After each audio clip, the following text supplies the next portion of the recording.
Hey guys, Joseph Baba Ifa on the channel connecting you to your destiny, coming at you with a new video.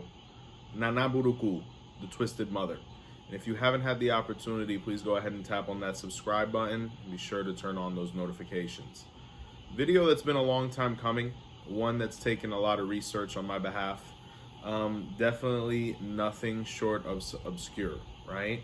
So the word Nana, when we translate it, means mother or elderly woman.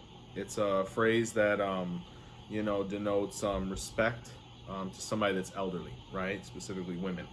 And when we say the word buruku, buruku can mean twisted or dark, right? So when we kind of translate that, it comes out to the twisted mother, right? Or the dark mother.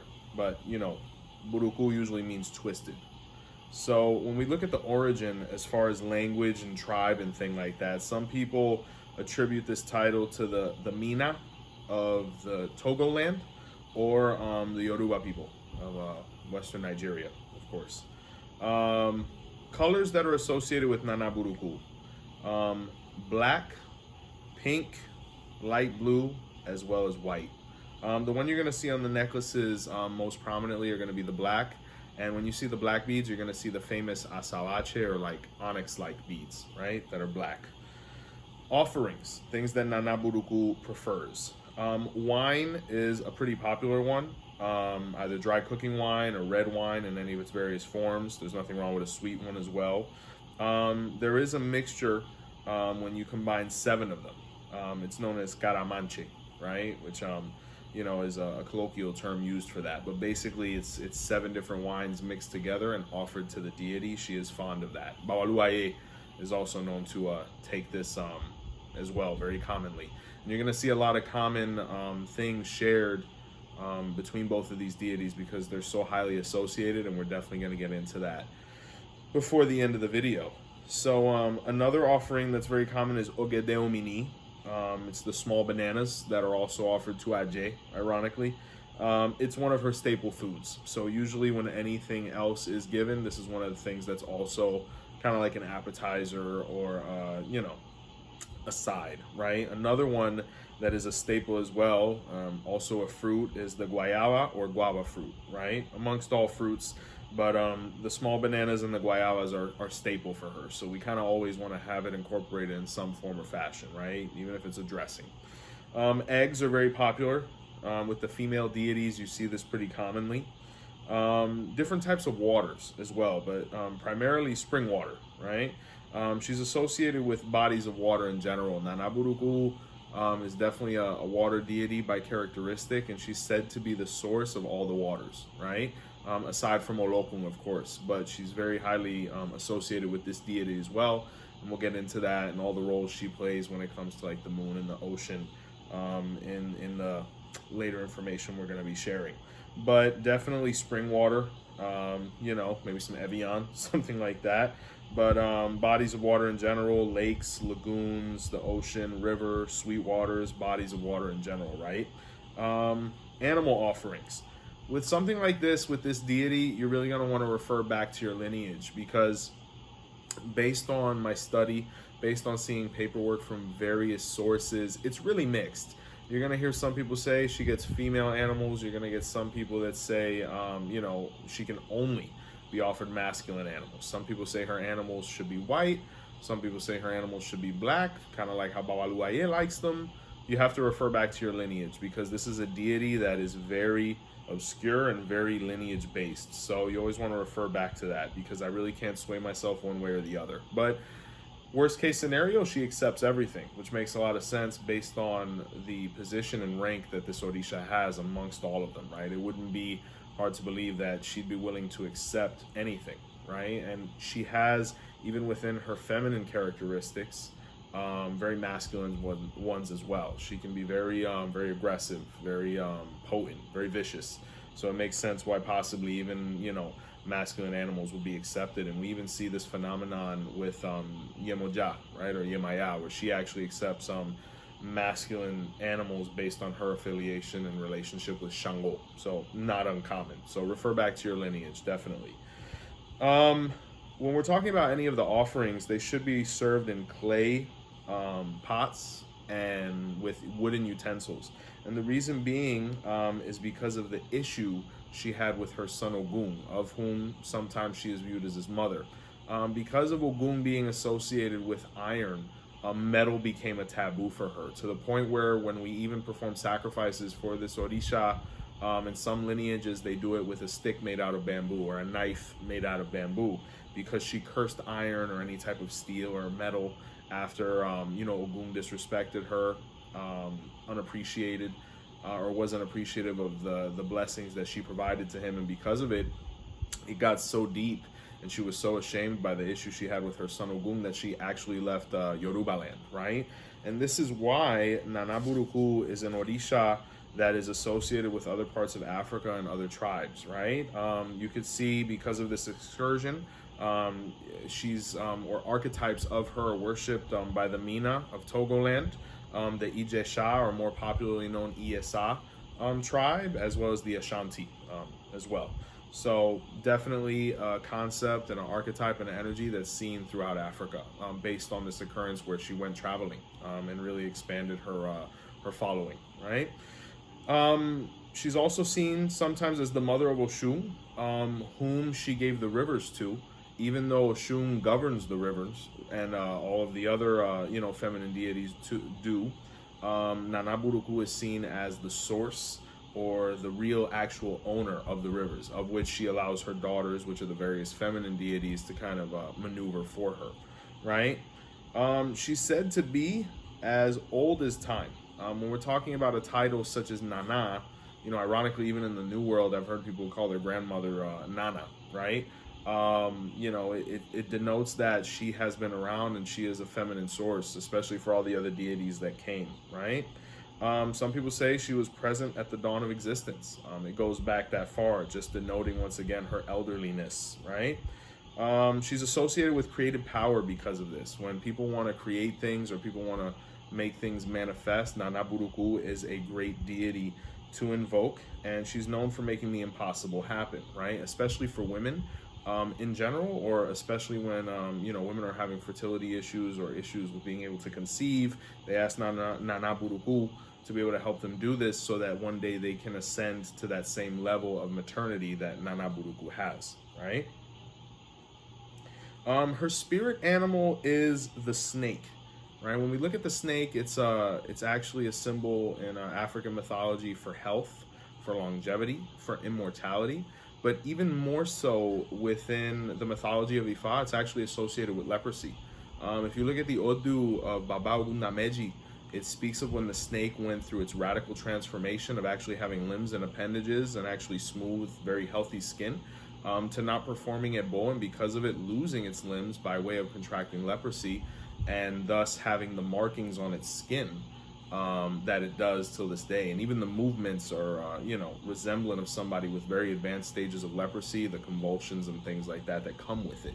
So based on her relationship with Baba Luaye, who is so affiliated with this disease, especially in his manifestation of Chakpana, right? It is something that manifested with her based on her affiliation with him. So that's why the snake is, basically her spirit animal, and represents a lot of the things that she has to do with, right? So it also has to do with her having to do with health and having those same benefits as Bawaluaye, and basically the way she represents herself within the animal kingdom, right? So we have the snake. We spoke of the immortality.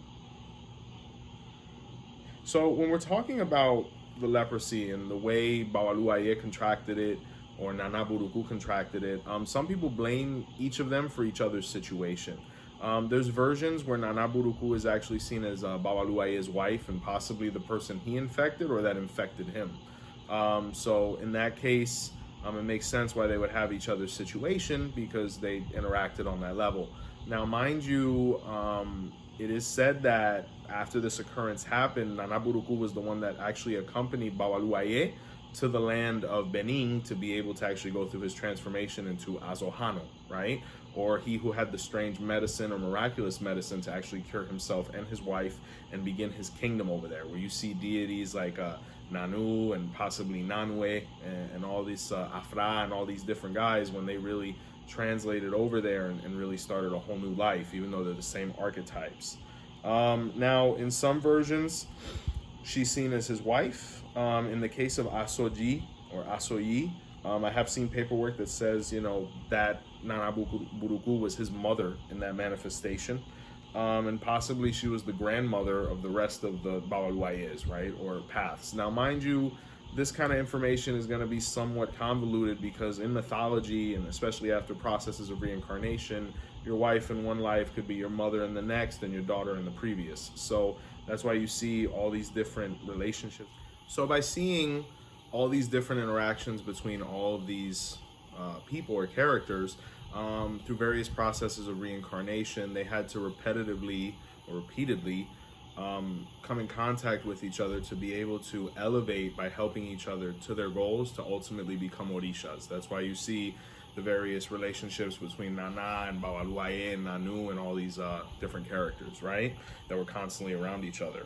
When we're talking about Nanu, actually very different from Nana Buruku, right? Nanu is actually seen as Nana's daughter as well as Babaluaye's sister. There's actually a pataki in Baba Ifa, which is actually seen as the Odu that represents Babaluaye within nature and within space and how he manifests, where actually Nanu was interacting quite frequently with Oshun, who actually would function as a midwife.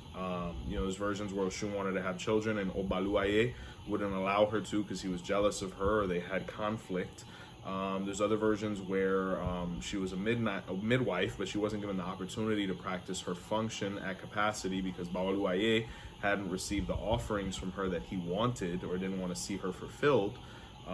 So it was by way of her sister Nanu that she was able to get the information or the direction of going to see the Babalao, making the pertinent offerings to Babaluaye so that she could be fulfilled. So Nanu is actually seen as all of these people's sister, right? So I can actually confirm that character and that Orisha by way of that Pataki and Baba Ifa. Now I have seen another one known as Nanwe, which I have heard of, but I haven't actually found a Pataki to be able to corroborate her yet. When we're talking about what occurred in Cuba, especially grammatically, sometimes one position became multiple ones, right? So when you see something like Nanwe, which is very similar to Nanu, not taking away the credibility of it, but before I actually corroborate an Orisha, especially ones as obscure as this, I have to see some factual information behind it before we start really pushing forward with it and providing information on it. So still in search of that. If something comes up, I'll be sure to do a follow-up video to be able to talk about said deity as well, if Nanwe is legitimate and has information to be able to substantiate it, right? So we touched on the family of Babaluaye, which is what that is known as. And usually, people are going to receive any one of these various deities when they receive Babaluaye and one of the various manifestations that he has, as well as Afra, which is the Eshu that's associated with Babaluaye and his, excursion to Dahomey and where he actually became Azohano. She also has to do with the forest, getting back to Nana Buruku, and this is because when Babaluaye was banished, one of the places he first went to was the forest. And if they were together and in a relationship with this happened, they both more than likely would have went together, right? So that's why it's associated with her after the encounter with the leprosy. We talked about that, she is suspected to be the woman that infected him or he infected her, even though Babaluaye infected other women and other signs, unfortunately, one of them being Dada, and the Odu of Irete Obara, with his interaction there. And when we come out with the video for Babaluaye, we'll be sure to touch on that as well and incorporate that. She's linked heavily to the ocean. Women pray to her to protect their children from drowning, or people actually pray to her to protect them from drowning. Unfortunately, this is one of the ways that she would actually extinguish or eliminate her enemies. So people pray for her protection from that. She's associated with the stars and the cosmos, being that she was present at the dawn of existence, and she's very associated with the moon, and it says that she gives birth to her children by way of the rays of the moon. So that's pretty divine.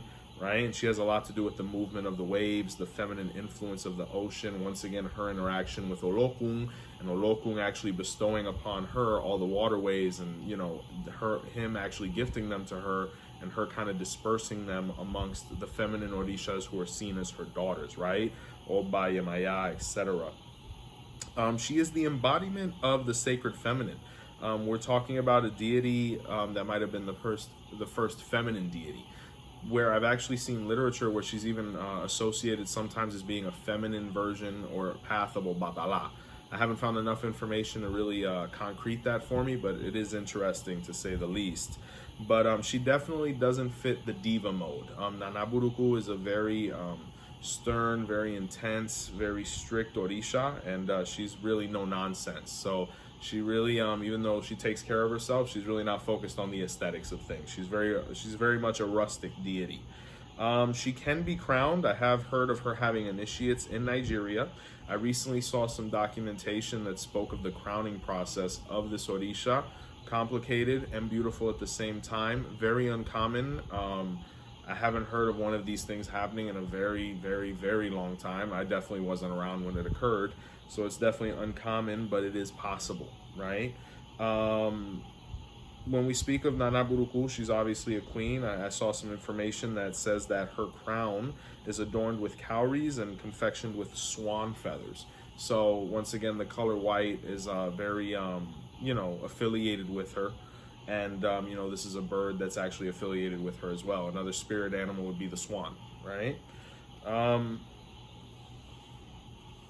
We also spoke of her dressing in white, and she also dresses in the sack material, just like Obaluaye does. And she also utilizes his same broom, which is known as the ha. Now, Babaluaye's ha is phallic in nature, so it stands straight up, almost as if something was erect, where Nana Buruku's actually has a curve representing her femininity. So usually if you see one of those with pink and black beads on the bottom of it with the cowries, it's more than likely because the person has received Nana Buruku, right? And, it has that different shape representing her feminine traits. When we're talking about herbs and, the natural aspect of things, Nana Buruku is associated with the bamboo plant, which ultimately she used to be able to confection the weapon to be able to defend herself, which was the knife made of bamboo. And then she's also associated with the acacia tree, right? Now, this once again kind of touches on her longevity and immortality and, her being elderly. The acacia tree is known as being a symbol of health and longevity, so she ended up becoming associated with that. So guys, there you have it. Finally, Nana Buruku, right? Definitely a deity we wanted to provide some information on. One that was going to provide some clarity, especially since there's so little information. I'm sure it's going to spawn a bunch of questions from this video. We really appreciate you guys watching us once again. Couple notes I want to, leave off with before we disconnect. If you're interested in a consultation with me, Joseph Baba Ifa, please call 407-440-2086 or visit botanicacandlesandmore.com. And apart from being able to schedule a consultation with me by way of the website, you can also find the products you need to be able to make your spiritual routines happen, right? Guys, we're doing very well as far as the channel goes. Subscribers are going up every day. We sincerely appreciate the support. Please be sure to like, comment, share, and subscribe, and leave those questions there, because more than likely we're going to make a video out of it. More videos coming. Like I said, we're coming out with the Nana Buruku video right now, but the Yang Ifa video is going to be coming out. We have a video coming out on the extension Osung or tall Osung staff, amongst others. And guys, just once again, really appreciative and really humbled by all the support. Botanica Candles and More appreciates you as well as I do, Joseph Baba Ifa. And until next time, be sure to take care of yourselves, and nothing but blessings to you guys. Okay, familia? Borui boy bochiche. Take care.